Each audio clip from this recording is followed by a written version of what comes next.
I don't care if it's still August. School is officially over, therefore it is spooky season. So I'm gonna tell you a spooky story. This is true and this happened to me.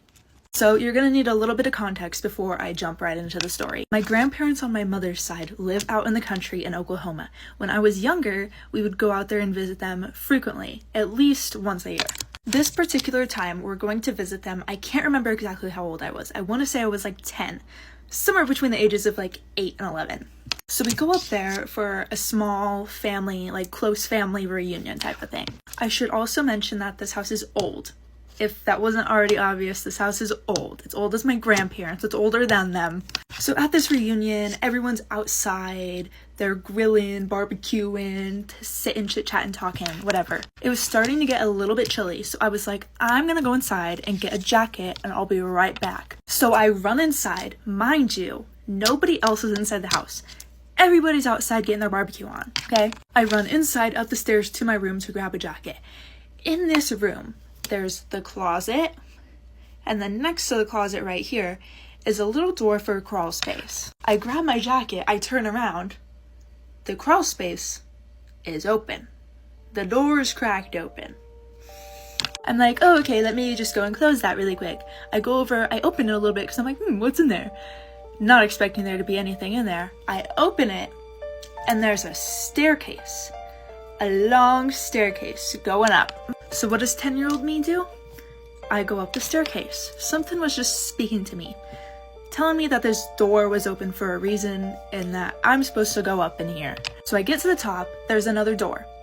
I open the door into this grand hallway. It's like white and gold marble columns, but it's a long hallway.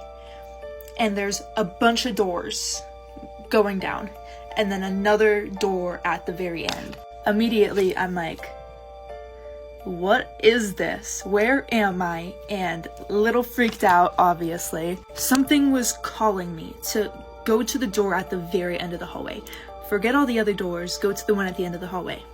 So I start walking down this very long hallway. And all of these doors are shut, right? And then I feel like something's watching me. I look and I see further down the hallway, one of these doors on the left side, an old woman, a very creepy old woman, is peeking her head out of the door and watching me. And then I would see her pop out of a different door and be looking at me, and then a different door and then be looking at me as I kept progressing down the hallway. Finally, I reached the end of the hallway to the door at the end, and I was so compelled to open it. So I opened it, and I left the door open. When I entered the room, I left the door open, okay? And it's a complete change of environment. The hallway was white and gold, marble columns, like very clean, very, I don't know, elegant. Walk into this room, it's like your basic old dusty attic. Boxes, spider webs, it's dark, creaky wood. And there's a circular window across from me at the other end of the room. The same exact circular window that you can see from the front yard where everyone is outside. So I walk over, I look out the window, and I can see everybody down there, but it's like there's a weird filter over it, where it's in like black and white, and they're all skeletons. Everyone's there, moving around like normal, grilling, laughing, playing, but they're skeletons. And as I'm registering this, processing it, the door behind me slams shut, and I turn around, and the creepy old lady is standing behind one of those piles of boxes, looking at me with the most sinister, it was the most evil I've felt in my life. I ran faster than I've ever ran in my entire life.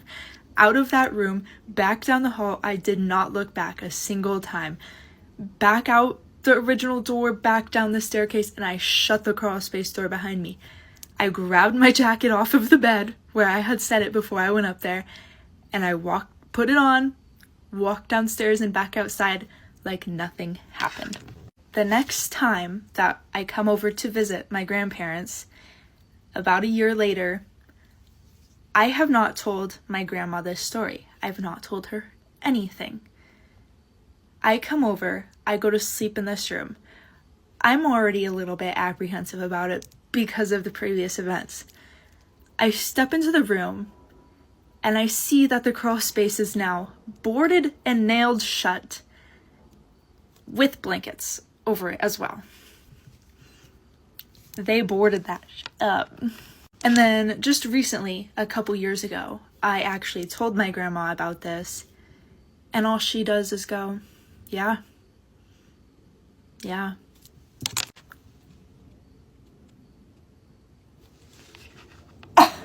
Goodbye. This may be the scariest story ever that I've ever heard. A guy writes his experience and he says that his wife started peeking at him. At first it was pranks. So he'd be like in the kitchen cooking his dinner and he'd notice or he'd feel like someone was watching him and he'd turn around and his wife was just... He said that it always used to make him jump, make him scared. She was hiding behind walls, under tables, and she'd never say anything. When she was caught, she'd just run away. She started doing it in really obscure places, like she'd get in an ottoman and just have her eyes poking out. It really started to freak him out and scare him, so he used to shout at her. And then he said that it kind of stopped for a bit. And while they were having dinner one night, he said, "Oh, you're not peeking at me anymore." And she said, "Maybe I'm just getting better at it and you're not noticing me." So then it starts getting creepy again and he's noticing her a bit more. It's scaring him even more that she's not reacting to it. She's not laughing. She's not going, "Hey, I got you." She just runs away, walks away and never acknowledges it. And there's one time where he's in the bathroom and he's hearing this weird sound. And he gets in the shower, he's locked the bathroom door. And when he turns after being in the shower for God knows how many minutes, she's peeking around the curtain at him and her hair and her face is soaking wet and it really scares him. So he shouts at her saying "This needs to stop." And she goes and he gets out the shower and he locks the bathroom door because he's too scared to be around his wife. And he says he's in this room for 45, 50 minutes and he starts hearing this really heavy breathing, but excited breathing. And he thinks that she's next to the door, but he's too scared to look underneath the door in case she's under there staring. And then he says that he's working up the courage to unlock the door when he notices the cupboard in the bathroom door is slightly ajar and she's just been in that cupboard. I feel sick saying this. She's just standing in this cupboard, just staring at him for 45, 50 minutes. And she looks excited that he's caught her out. So he unlocks the door, he runs to the bedroom, grabs the bag and gets in his car and drives away because he's like, "I don't want to live like this. It's gone further than a prank. She's scaring me." He goes to his brother's house and he tries to explain what's going on. And his brother's like, "Yeah, okay then." And his brother's wife's like, "I think she's just playing a prank." And he's like, "No, it's gone beyond a prank. It's terrifying. It's like she's haunting me. She's a creep." And then his wife starts texting him saying where have you gone? Why are you doing this? But never apologising, never saying sorry. And he just replies "You know what you're doing. Until you admit to what you're doing and it stops, I'm not coming home." He decides to stay the night at his brother's house. And when they're all getting ready for bed, they're in the lounge. She's there at the window and there's saliva marks on the window and she's just staring at them and they all get creeped out, they all scream and then she's gone. And he's like, "Look, I'm telling you, there's something wrong with her." So he calls her mum and he says, "Look, what's going on?" And this mum just declines even talking about it. She's like, "I don't have time for this, bye." She obviously knows something's going on. He stays at his brother's house for a while. I don't know how long, but he says he's there for a while and he finally needs to get more clothes and he works up the courage to go to the house. So when they get to the house, they go open the doors and it's all dark. She's shut all the curtains. It's in the middle of the daytime, but it's dark. So the brother goes around and he's opening some curtains and they can see that the place is just trashed. And all of the family photos have just been shattered. She's just trashed the place. And he goes upstairs to the bedroom to get his clothes. And as he's going up the stairs, he can smell rot and decay, I'd turn around. I'm like, I'm not dealing with that. I'd call the police. No. Go into the bedroom, and that's where like a load of the mess is. There's photos strewn over the place, broken picture frames, just shit everywhere. And he's getting his clothes, and as he lifts up a pile of his clothes, he notices an eyeball, but he says it's a small eyeball, like an animal's. And in the cupboards, there's just eyes of different shapes and sizes that are clearly just from murdered animals. And he shouts and freaks out, and his brother's like, what's going on? He's like, something isn't right here. And that's when he starts hearing like that excited, raspy breathing. And he looks under the bed, and she's there just staring at him, excited that she's being caught. And he says that he was just petrified. He just stood there and said to his brother, like, go and get help, go and get help. And his brother's like coming to the bedroom. He's like, don't come in here, go and get help. Her hands are covered in blood because she's like holding this glass and it's just been cut in her hands. And it gets down to a level and he's like, look, babe, you need help. I want to help you. After all, it's his wife, a creepy motherfucker, but it's his wife.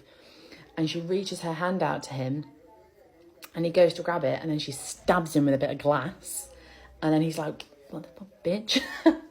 And then he's just like, what? And he says that at that moment he knew that that wasn't his wife anymore, and they just ran down those stairs. He said that he felt like she was running after them, but they didn't want to turn around, and they got in the car and they drove away. He was too scared to go to the brother's house, and so was the brother, because she'd already been to this house.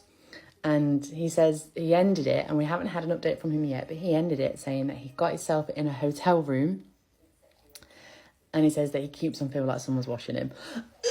Imagine being haunted by your wife, by something living. That's disgusting. Guys, I want to tell you guys a story of my experience with, from what I think was a cannibal, when I was 15 years old. So I met this guy. He lived in my city.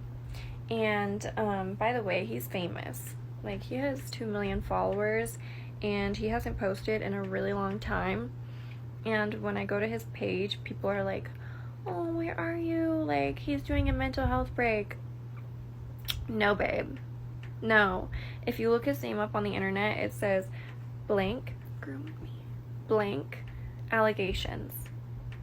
I think he has too many victims that have posted stuff. And I think he's paying people off, because when you click on those search recommendations, it's just a bunch of nothing. It takes you to his TikTok, and DMCAs are a thing. So and I understand DMCAs. You can pretty much get anything you want taken down if you pay somebody. So basically, I met this guy. The first time we ever hung out, he was like, you're not wearing that, go inside, and changed my outfit. And before you think, oh, he was dressing a little bit more modest, no, this guy literally picks out like the skimpiest outfit ever. He turns my crop top into a bra and my jeans into a skirt, which I didn't really care. I was, at the time, you guys, living with my sisters in an apartment, and my mom and her boyfriend lived 2 hours away, and we were all just attending the high school down the street.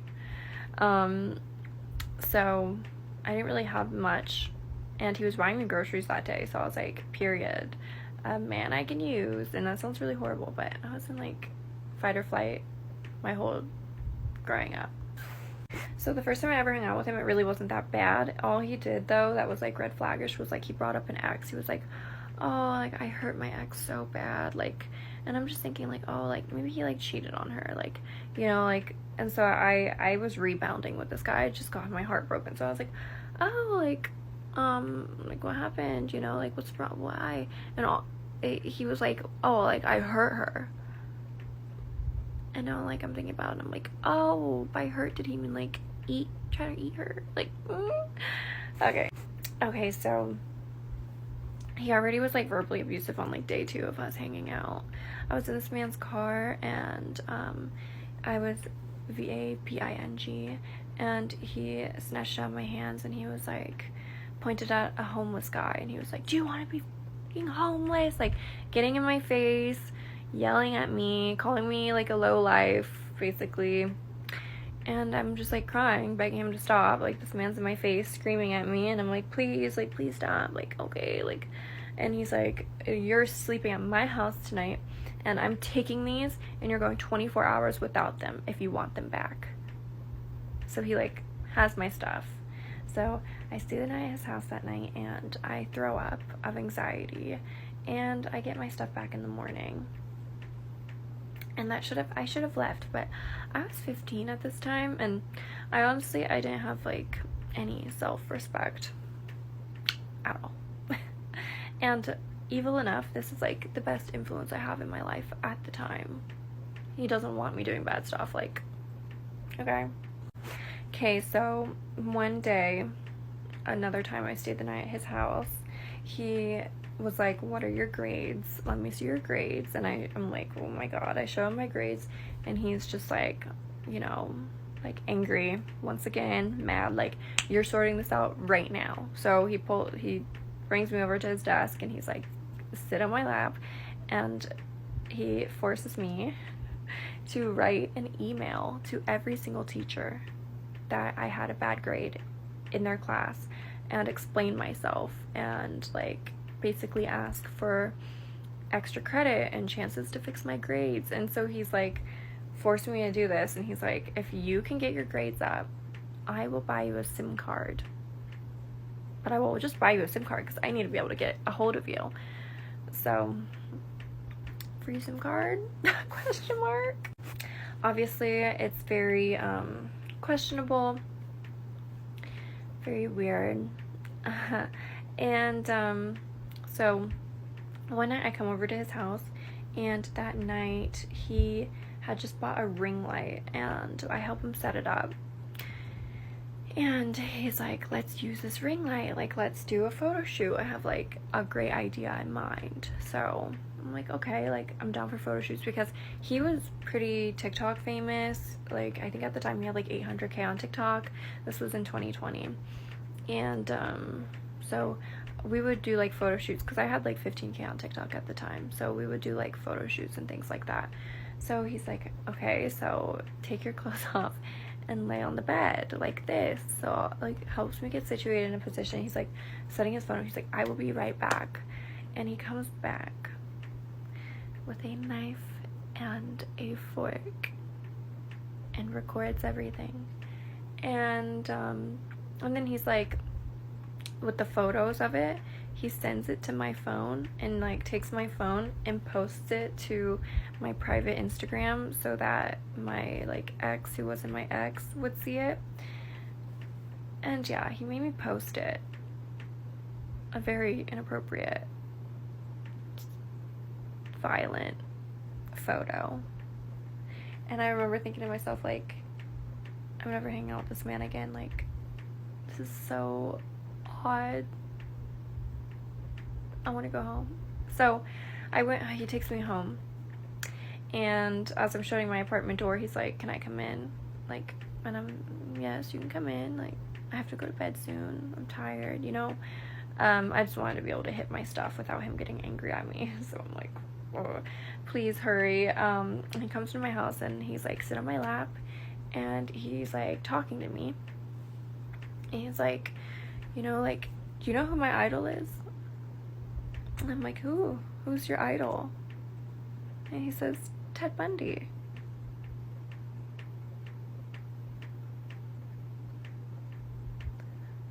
And I'm like, oh. That makes a lot of sense after the last ordeal. So anyways, I cut him off. I don't say anything. I simply ghost him. And I'm like avoiding this problem. I ghost him. So after a couple days of ghosting him, he's like spamming me, nonstop texting, like, where are you? Answer me.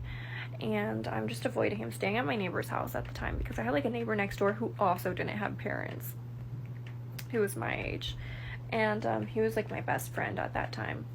I'm staying at his house, and I come home to my apartment just to grab some stuff, to grab some face wash, my toothbrush and stuff, because I was kind of living with my friend at this time. And I didn't have a key to this apartment. None of us had a key to this apartment, and he knew that. My mom, for some reason, like out of punishment, like took the apartment keys so that we couldn't lock the door anymore.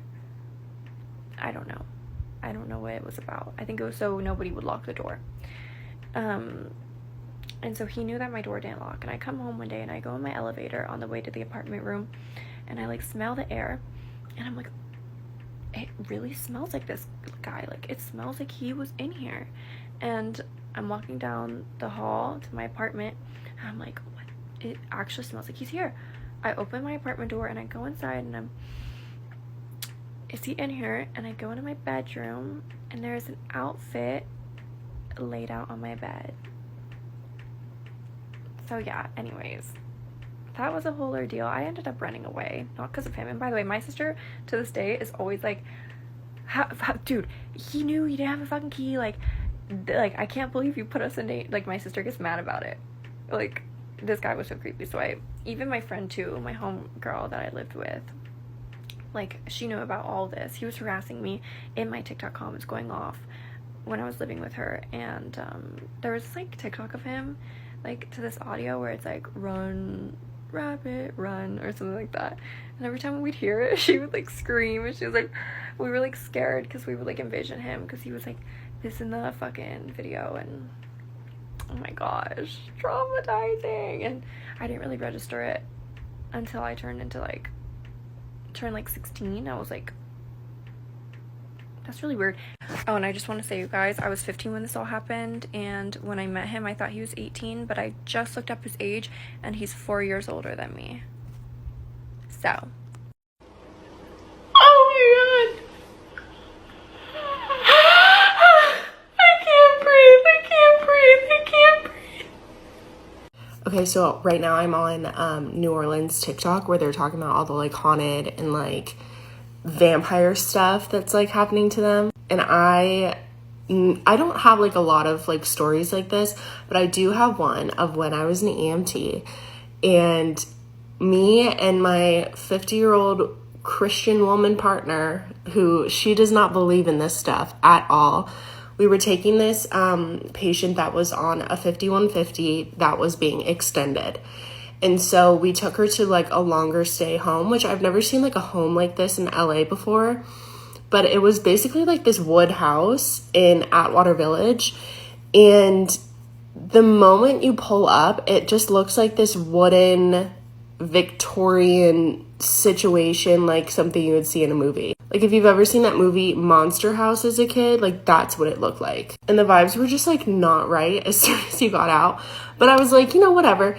We get out, and this poor woman, she was just not doing well. I don't think I'm allowed to tell you what was wrong with her. Anyways, we get out and she's like, please don't leave me here. Like, I can see things, and like, she's like sobbing to me. She's like, please don't leave me here. But like, I have to, you know, like as much as I don't want to leave you here because it is fucking haunted, you can tell. What am I supposed to do? I'd be kidnapping you. Anyways, we get inside. We can barely get her freaking gurney in there.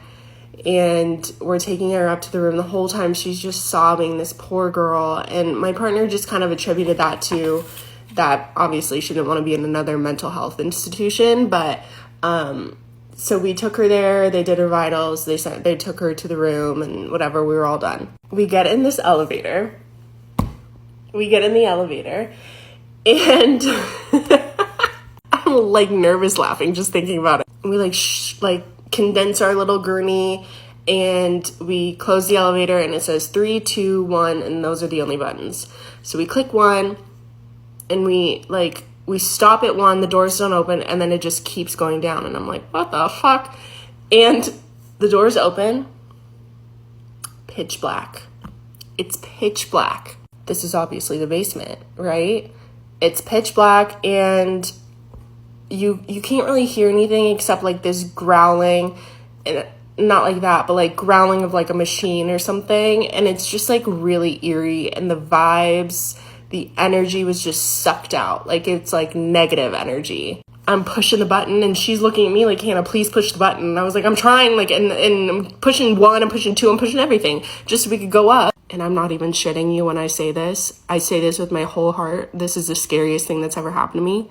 We heard footsteps, slow footsteps. like a heeled man's shoe walking from the back of the room to the front of the room, but it's pitch black. You can't see anything.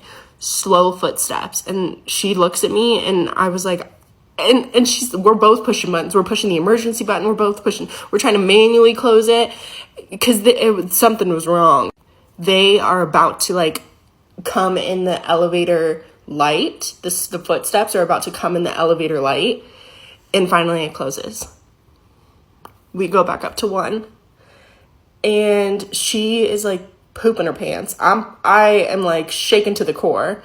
And we look at the security guard, and I'm like, there is something wrong with your elevator. It took us to the basement. He said, we don't have a basement here, ma'am.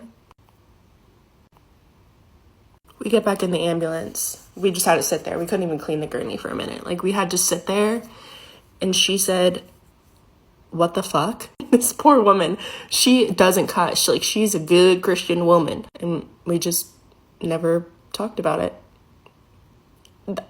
Even talking about it is giving me like goosebumps because Not to be dramatic, but if I dropped dead tomorrow and woke up in hell, it would probably take me 2 to 3 full days to realize that I was not just in another HR-backed team building workshop with my coworkers.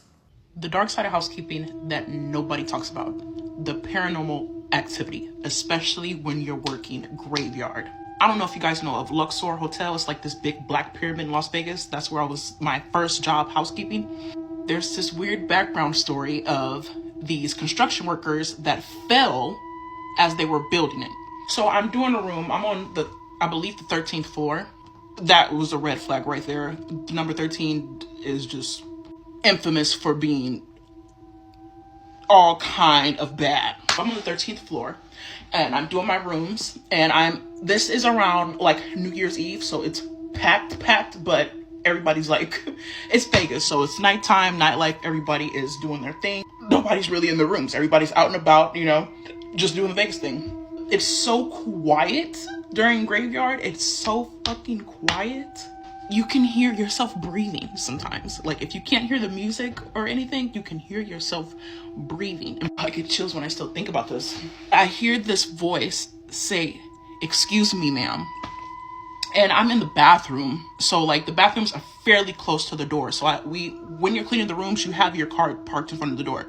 So I come from the bathroom thinking that person's right there, because that's how close it sounds to me, thinking that they're right there by my cart. I go out to the cart. Baby, there's nobody fucking there. There's nobody fucking there. So in my mind, I'm thinking like, maybe they were just like, it was just like a hi, bye kind of thing. I don't know. Maybe they were drinking, just saw me like, excuse me, ma'am. So I go back to cleaning and I'm cleaning out the sink this time, but I hear it again. Excuse me, ma'am. Like more of like a, excuse me, ma'am. Like trying to get past me or something. I hear it again. I look.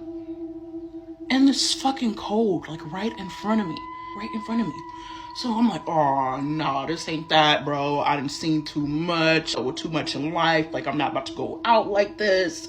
I closed that door so quick. I got the fuck out of that room. I closed it, went on to the next room. Leave it for the next. Like, I'm done with this. I already was getting like a creepy, weird ass vibe. And if you know, there are a lot of stories that people, they see like silhouettes, black silhouettes. Sometimes people will see people running at them that aren't there. You'll hear things will move. That is just the very first instance. You guys like and comment if you want to hear more. I'm sorry, but why the f*** are we taking taxes out of the paychecks of 15 to 17-year-olds when they are not allowed to vote? Is that not the definition of taxation without representation? Today, one of my clients told me the creepy story about when she stayed in an Airbnb in Wales, and I was like, I need to say it all now before I forget a single detail. Basically, a few Christmases ago, her and her entire family decide that they're going to spend the whole Christmas together. So they go and rent out this barn conversion that they all can stay in. All their children can stay downstairs in like, I guess it's like the living space of the barn. They can have like a camp out or whatever, and the adults will have the room. They hire this barn for like 5 days. The first night of being there, she's gonna be staying there by herself with her 2 boys, who I think she said were 8 and 10 at the time. Straight away, she's like, this place is spectacular. In the middle of nowhere, you've got these big gates at the end of the property, and then you've got this massive plot of land in the middle of a field, and then you've got like tall trees lining the edges, like all the boundary of the property. Got these massive French doors, French windows, like practically most of the barn is made of glass, which is stunning in the daytime. The cleanliness of the barn wasn't the best, so like outside there were cigarette butts just like on the patio, and so she complained. They say like, we're really sorry, the host, they say we're really sorry and we're going to send somebody, they'll come and clean it all up. And because they were so exhausted, they went to bed at like 7, but because it's December, it's pitch black in this place. She's just dozing off and she starts to hear like a bang, and she's like, did I dream that? Maybe not. So she sits for a little bit longer and she definitely hears a bang again. She's like, okay. So she goes over and she looks over the balcony and she can see her littlest is kind of like staring. She thinks maybe he like moved, maybe he like threw his hand down, you know, like how kids do sometimes in their sleep. She goes back to her room.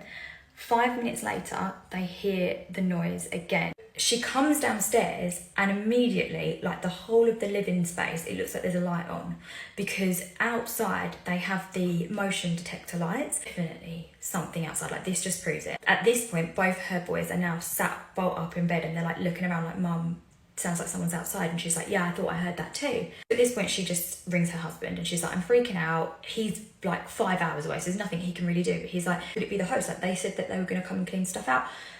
Maybe they've sent somebody now, like it's not a great time to send somebody, but it is only like 8:30. So potentially if they were in the area, maybe they just thought they would do you a solid and clean up the patio now. Then she goes back to bed. But this time she says to the boys, like, do you want to come up with me? And they're like, yeah. Not even like 15 minutes later, again, they can hear like distinct noises out. It sounds like the person is now trying to get in. She's now freaking out, but she is too scared to open this bedroom door because she's trying to work out if the sounds she's hearing are actually outside or if this person is now inside. She can't work out, and so she's too petrified to open the door. So she rings her husband again, and he says, you're gonna have to just brave it and kind of peer out. So she does. She unlocks the door and she peers out. The lights are on because they've detected motion again.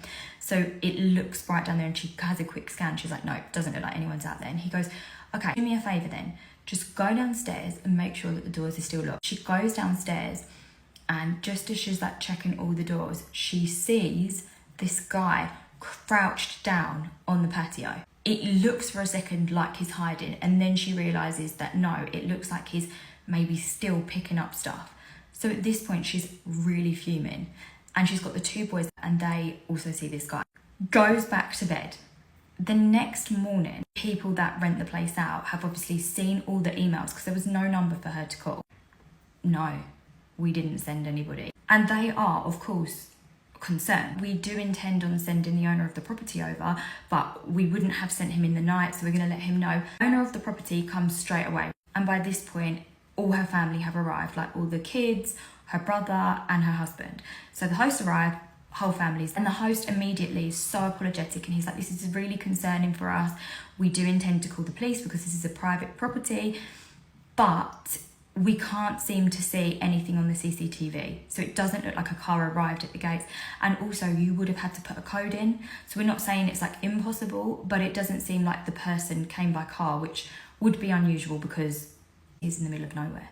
So whoever came walked a fair distance to get here and they didn't steal anything. Just to like put her thoughts at ease and put her mind at ease, the owner says, I've got a quad bike, you can get on the back of it and I'll take you around the whole perimeter of the property just so that you see how high the fences are. Like there's no way somebody is going to walk that far with a ladder that size. So she gets on the back of this guy's quad and he takes her around the whole of the property. There's no way into that property apart from the beginning gate, which you need a code for. And he's saying, no one's got the code for that apart from you guys. It has changed every single time somebody stays here. You have my word, like nobody was here. And they also go right into the forest. And he's like, so if anybody was here last night, they'd still be here now. And there's no one here. So she feels much better. Then the host ends up saying that the family can actually use his quad for the rest of the time that they're there. At some point in the stay, they're all playing on this quad bike outside and the uncle says that he's going to give each of them a ride round right up until the forest, and he gets his own daughter on the back of the quad and she's Snapchatting. She screams and she drops her phone. And dad's like, why did you do that? Like that's stupid. She's like, I swear, Dad, like I'm not messing around. I thought I saw that guy. He drives her back, drops her into the kitchen. She starts telling like her mum, her nan, whatever, my phone, and then they look at the video and there's nothing there. She's just screaming. And so everyone's like, okay, cool. When they leave on the last day, as soon as they are on the motorway and her two boys are asleep, her own husband looks at her and says, "We need to call the police." And she's like, "Why?" And he's like, "I saw the guy when we were leaving, but I didn't want to tell you, I don't want to freak you out, and didn't want to freak like your mum and dad out, because obviously they were in the car behind us." And he was like, "I just wanted all of us to be out of there, like ASAP." She gets a call from her brother and her sister-in-law, and the sister-in-law says, "Your brother saw the guy. He saw the guy. The day when they were out on the quad bike and his daughter dropped the phone, he took the quad bike back out there just to see, just to make sure. And he swears he saw on the drive up, he swears he saw the guy flitting in and out of the trees. But when he drove around that entire forest, he couldn't find the guy again. Couldn't find him. Time like it took me to get there was next to nothing in comparison to how quick that guy could move. Like, he's like, I'm not sure how it would be physically possible. And that's why I didn't want to say anything, because he was like, I didn't want to add to the hysteria. Yeah. So I don't know if this is a ghost story or just very scary. Could have been somebody actually genuinely trying to get in to the property.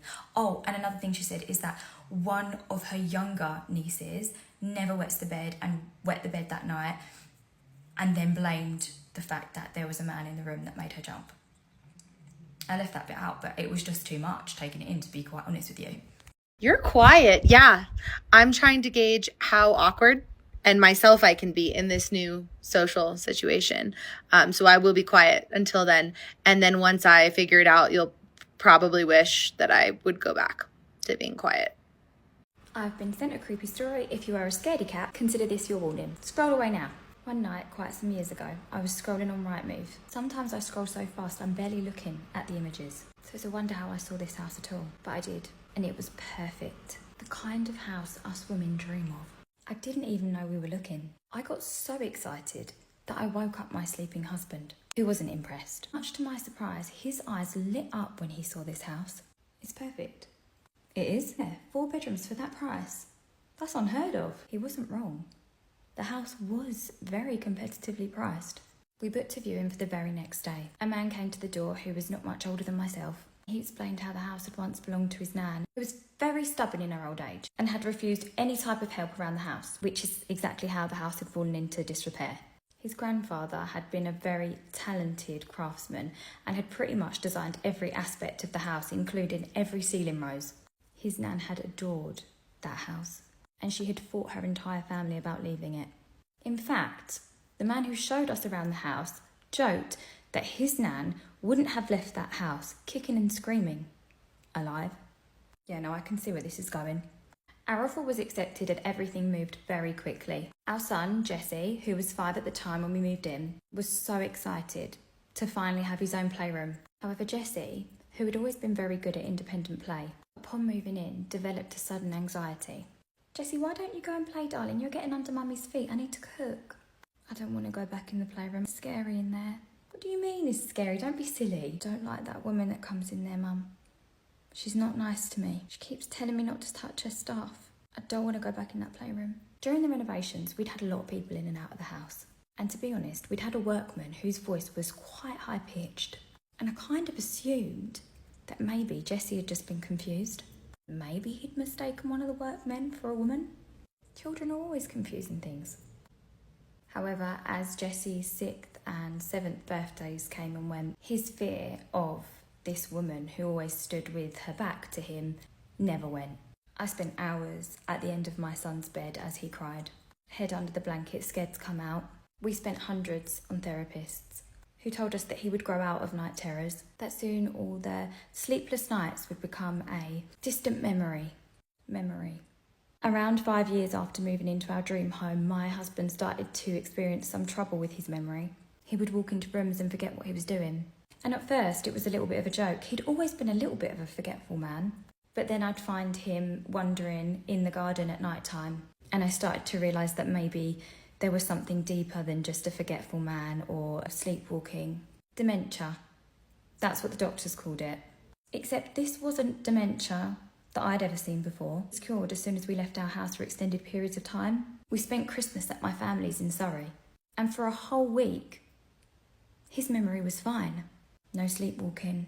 No sudden bursts of anger when he couldn't remember where he put his keys. So as he slept next to me, I started to scroll again. This time the house didn't need to be perfect, it just needed to be a house. Any house. I couldn't deny it anymore.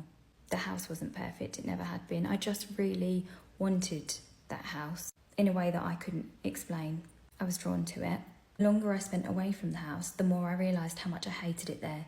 It was eerie and cold and unwelcoming, and my son was right. I do remember seeing a woman standing in the corner. I blocked it out because I wanted everything to be perfect. Once again, I woke my husband up from the sleep as he lay next to me. I stuck my phone in front of his face. It's perfect. It is? I'd move anywhere to be out of that house. How had we both been so desperately unhappy? It was like we just existed in some sort of weird dream where we hadn't communicated. And finally, this week away was exactly what we needed. All three of us felt alive, like a weight had finally been lifted. We got back to the house with some very strict plans in mind. We were going to pack and get ourselves out of there, pronto. I kissed my husband and my son goodnight and got to work on the packing. First I packed my son's things, then I made my way down the hallway to our bedroom and I started to pack my husband's. I dragged absolutely everything that I didn't need to the pond at the back of the house. I slowly dragged everything in and I watched it sink to the bottom. I was so glad to be rid of it all. Weeks passed and life started to feel like mine again. That was until one day the police came to the door. I was questioned for hours. Why did you do it? They were going to make me leave. Have to drag me kicking and screaming. Alive. 5 years old now. My father died at 7.5. I don't want to live in a hole anymore. Peace out. I'll give you guys a little bonus.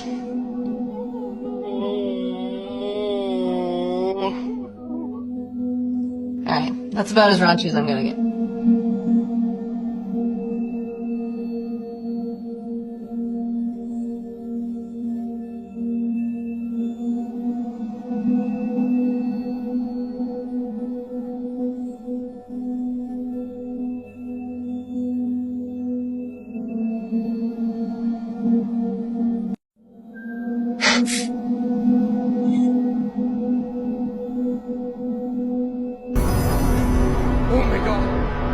Hey guys, lunch is ready.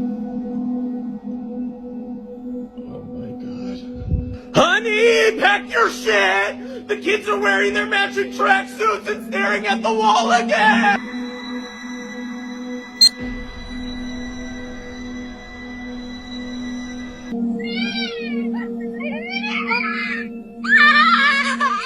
If you're easily scared, don't watch this at night. Personal spooky story time, and we're gonna call this one That Wasn't My Brother. When I was about 18 years old, I had gone out and I had a very strict dad growing up.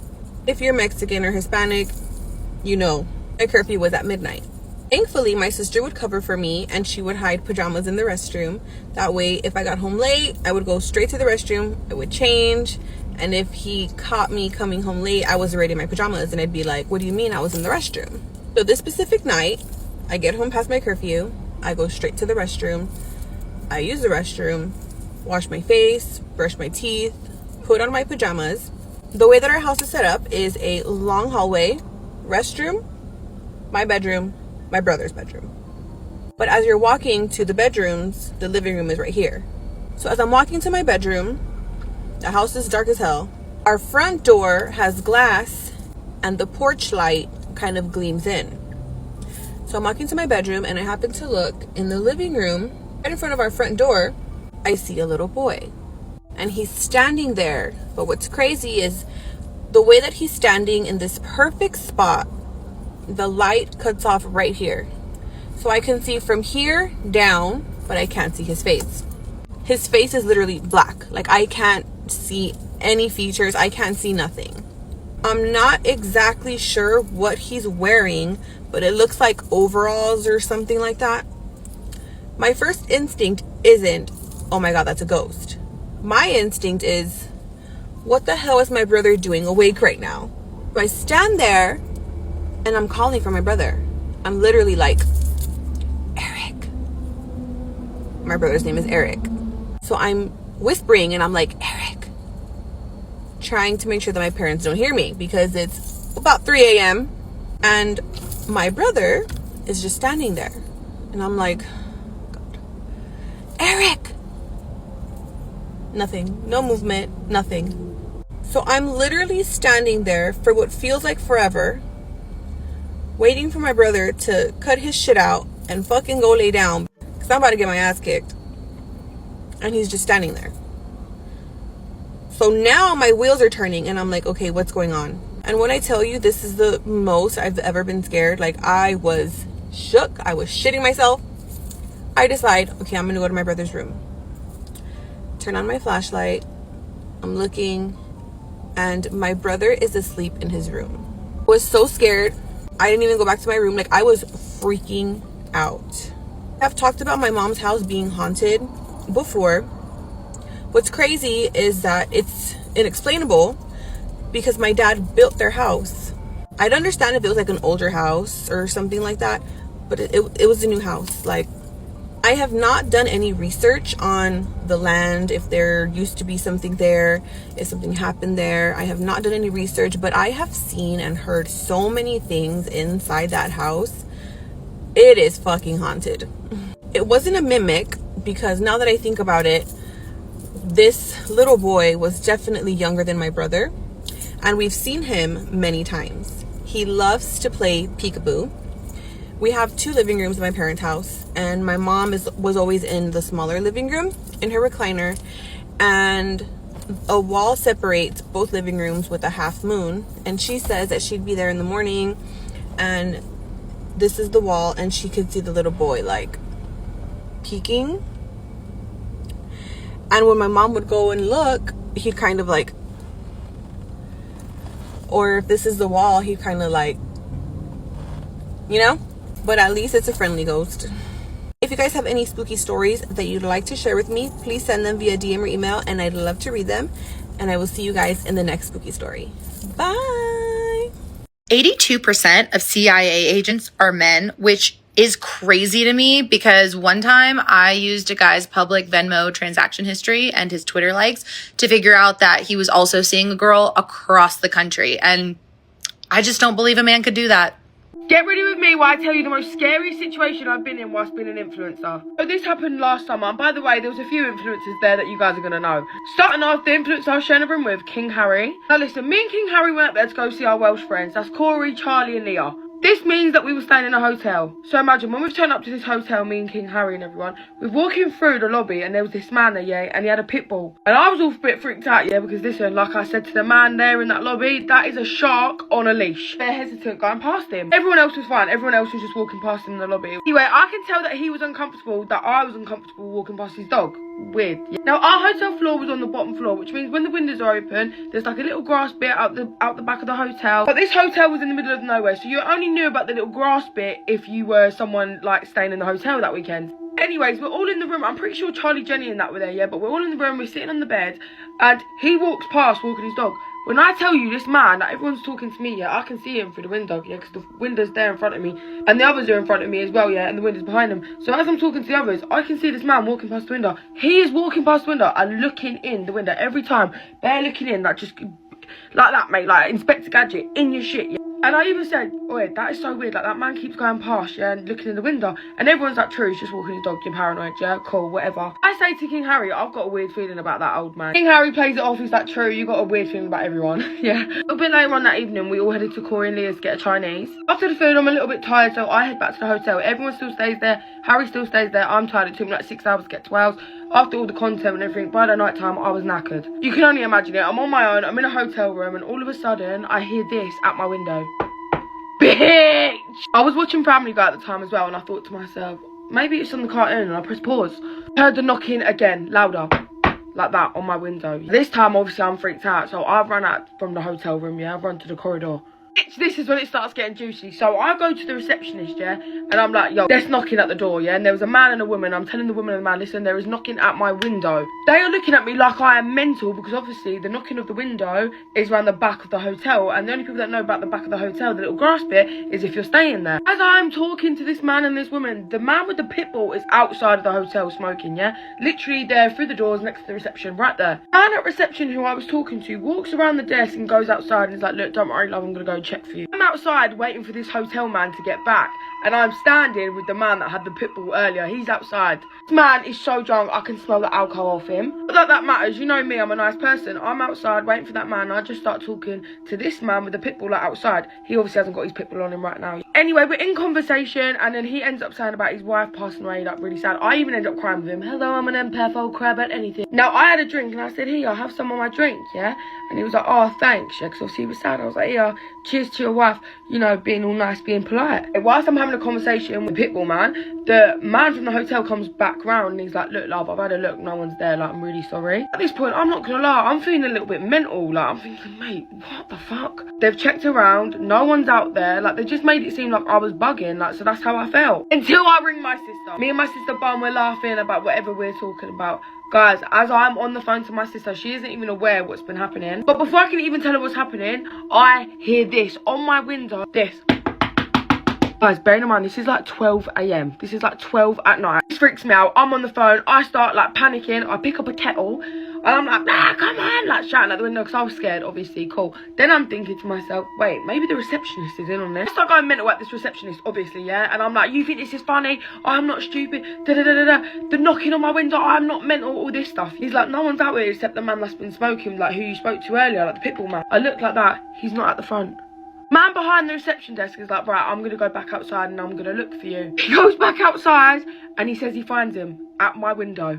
Oh, by the way, when I picked the kettle up, I rung Harry as well, saying what was happening. Harry's en route, yeah? So Harry's turned up by this point. King Harry and Charlie Jenny, I want to say Charlie Jenny, I think it was her, have turned up when this man is telling me that man, the one that is trying to break into your room, we found him outside your window trying to get in. But obviously, King Harry and Charlie are kicking off. They're like, are you fucking stupid? Obviously, ring old Bill. He's trying to attack her in the middle of the night, like, multiple times. What are you on about? Anyway, they say they'll handle it. Me and Harry are in the room, right? As we're in the room, we can hear weird noises again. This time, it wasn't from the window.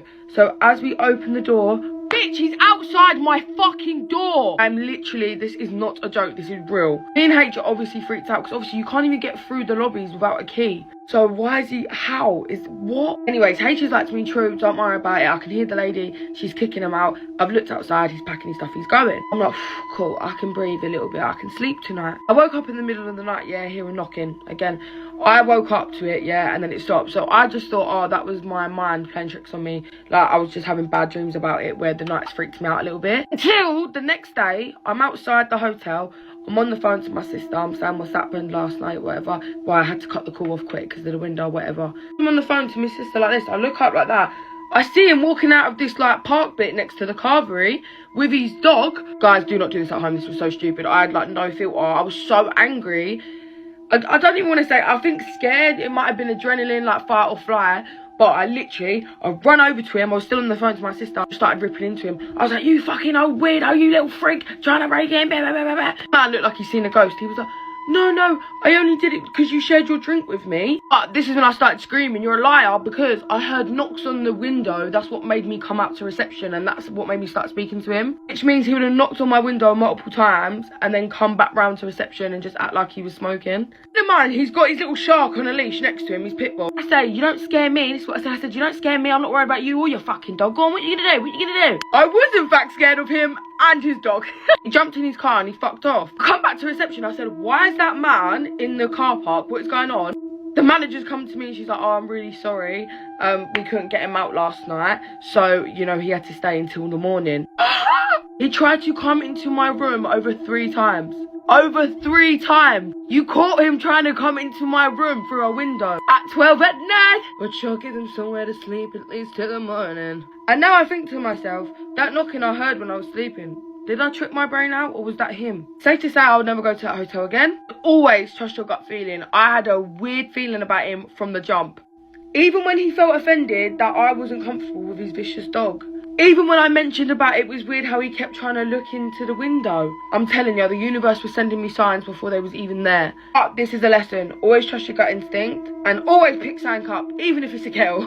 This is a scary story time, but this was also a truth. What other story times do you want to hear? Let me know. Love you. Bye. I like to play a little game at home called Refrigerator Jenga, where I try to remove something from the very back without moving any of the items cluttered in front of it. And it's fun because if I win, I get my item and I feel proud of myself. And if I lose, I spend 40 minutes cleaning up marinara. and broken glass off the floor. Spooky story time o čudovištu iz dubine. Ovo je priča iz 1950. godine kad je grupa japanskih vojnika obavljala misiju na moru. Plovili su svega 2 tjedna i u ta 2 tjedna su konstantno prijavljivali da ih opsjedaju sirene. Jednog jutra je jedan vojnik stajao na palubi. Bilo je jako rano, probudio se prvi i zagledao se u more. U daljini je opazio neko stvorenje. Kasnije je rekao da je mislio da vidi dijete u vodi. To mu je bilo čudno pa je obratio dodatnu pažnju. A onda je vidio da to dijete u vodi ima jako dugačke ruke i na kraju ima ruku velike kandže. Stvorenje je imalo lice koje je bilo nalik ljudskom, samo što je imalo riblja usta i puno oštrih zuba koji su izgledali kao igle. Kad je to vidio, vojnik je bio nasmrt prestrašen. Kad je rekao ostalim vojnicima što je vidio, isprva mu nisu povjerovali, ali kako je vrijeme prolazilo, svi su već više manje vidjeli to stvorenje, ali nisu imali pojma o čemu se radi. Osim toga, stvorenje je danju plivalo oko broda, kao da vreba. Nije se pretjerano približavalo, ali uvijek je nekako bilo tu negdje, u blizini. Kao da je čekalo da se nešto desi. Noću je proizvodilo zvukove i ti zvukovi definitivno nisu zvučali ljudski.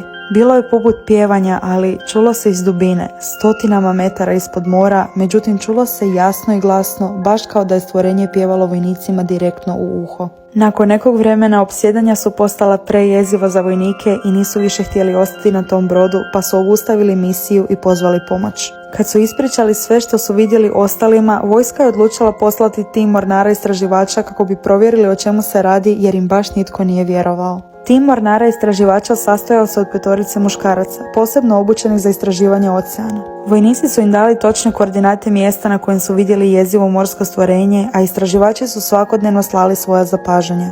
Plovili su na istom mjestu i jednako dugo kao i vojnici, 2 tjedna, ali ni u ta 2 tjedna nisu uspjeli zapaziti nikakvo stvorenje, pa su odlučili obustaviti misiju. Javili su da se vraćaju kući jer nisu pronašli baš nikakve dokaze o morskom čudovištu o kojem su vojnici pričali. Vojnici više nikome nisu mogli dokazati ono što su vidjeli, svi su ih smatrali ludima, sve dok se jednog dana brod na kojem su plovili istraživači nije vratio u luku. Međutim, istraživačima nije bilo ni traga. Brod je nekim čudom samostalno doplovio u luku bez jednog kapetana ili člana posade. Nestali su kao da ih je zemlja progutala, to jest kao da ih je more progutalo. Brod se u savršenom stanju, bez jedne ogrebotine, sam od sebe savršeno parkirao u luku, što je bilo praktički nemoguće bez da je itko upravljao brodom. Osim naravno ako nije imao malu pomoć s one strane koju mi ljudi nismo mogli vidjeti. I have to tell you about this horror story, this horror travel story. I've never been nervous or anxious about who sits next to me on a plane until this happened to me back in 2020, and I've never been able to let it go. So I was solo traveling from Vietnam back to Sydney, Australia, and on my flight back I got sat next to this absolute psycho. To cut a long story short, I love a good chat. So this guy, he gets on, I'm sitting next to the window, he's seated next to me. He jumps on the plane, he's like, oh, hi, love. He's like Caucasian, Aussie, like mid-50s, like on his way to 60. I'm like, oh, hi. And he's like, oh, I'm seated next to you. And I'm like, oh, that's great, take a seat. Anyways, he gets chatting, and I love a good chat with a stranger. So I'm just like, oh, yeah, blah, blah. He asked me, oh, so what were you in Vietnam for? And I said, oh, like I wanted to lie because I was there for work, and like I just feel awkward saying that. And I was like, oh, just a bit of. And he goes, what, modelling? And I said, oh, yeah, kind of. And he goes, yeah, I can tell you got the body for it, darling. Immediately no. Immediately I'm uncomfortable. I just, no. And then I was like, oh, thanks. And he goes, oh, yeah, me, that was just my stopover because we were actually coming from Hong Kong. Our stopover was in Hong Kong. He goes, that was just my stopover. I've come from the Philippines. You want to know why? And I was like, I don't, but you're like, yeah, tell me. In the Philippines looking for a wife. And I was like, oh, that's good. And he goes, do you want to know why I look in the Philippines?